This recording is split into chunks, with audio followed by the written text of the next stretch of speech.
Section 8.2.9, describe the sampling distribution of the sample proportion. Assume the size of the population is 15,000. The sample is n, the sample size n is equal to 300, and the proportion p is equal to 0.9.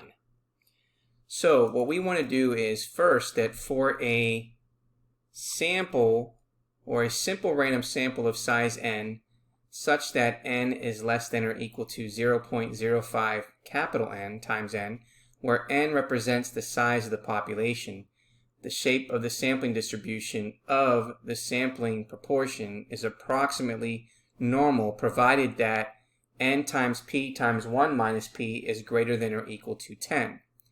First thing we want to do is determine 5% of the population size. So we know that n, the population, is equal to 15,000.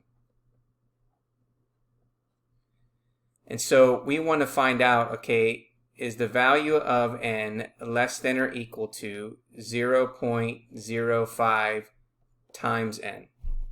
Well, we know that n represents 300, which is our sample size.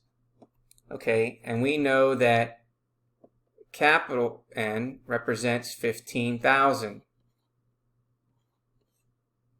Okay, so if we multiply 0.05 times 15,000, which is the population, that gives us 750. So therefore, this verifies. Okay, and now we also need to determine the following. We also need to determine whether it is approximately normal provided, and we'll just call this number 2 and then number 3. And so we want to find n times p times 1 minus p. We want to make sure that that's greater than or equal to 10. So in order to evaluate that, we know that n represents 300. That's lowercase n, which is the sample size.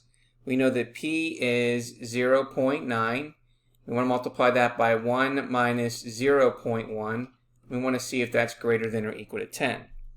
Well, we get 27 when we multiply that out, and that is greater than 10, so we know that that works.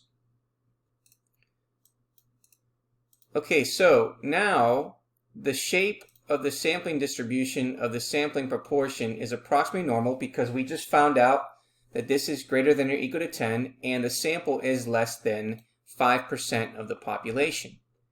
Now the mean of the sampling distribution of the sample proportion is the same as the population proportion.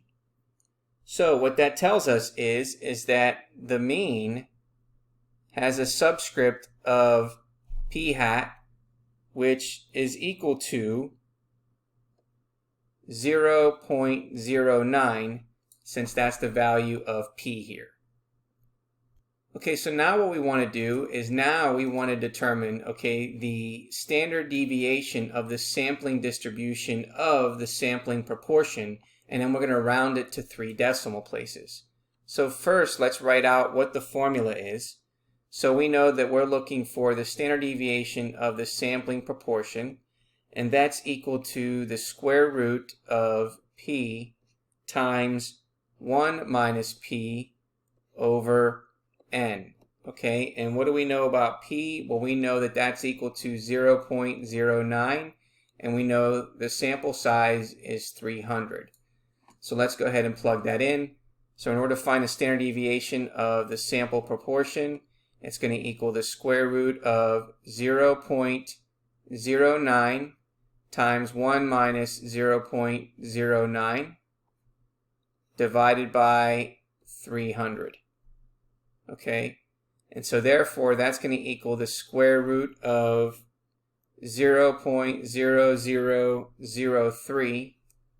So then we can say the standard deviation of the sampling proportion is going to be 0.017. And so there is our mean, and there is our standard deviation. And so from here, we can say that the sampling distribution of the sample proportion is approximately normal with a mean of 0.9 and a standard deviation of 0.017.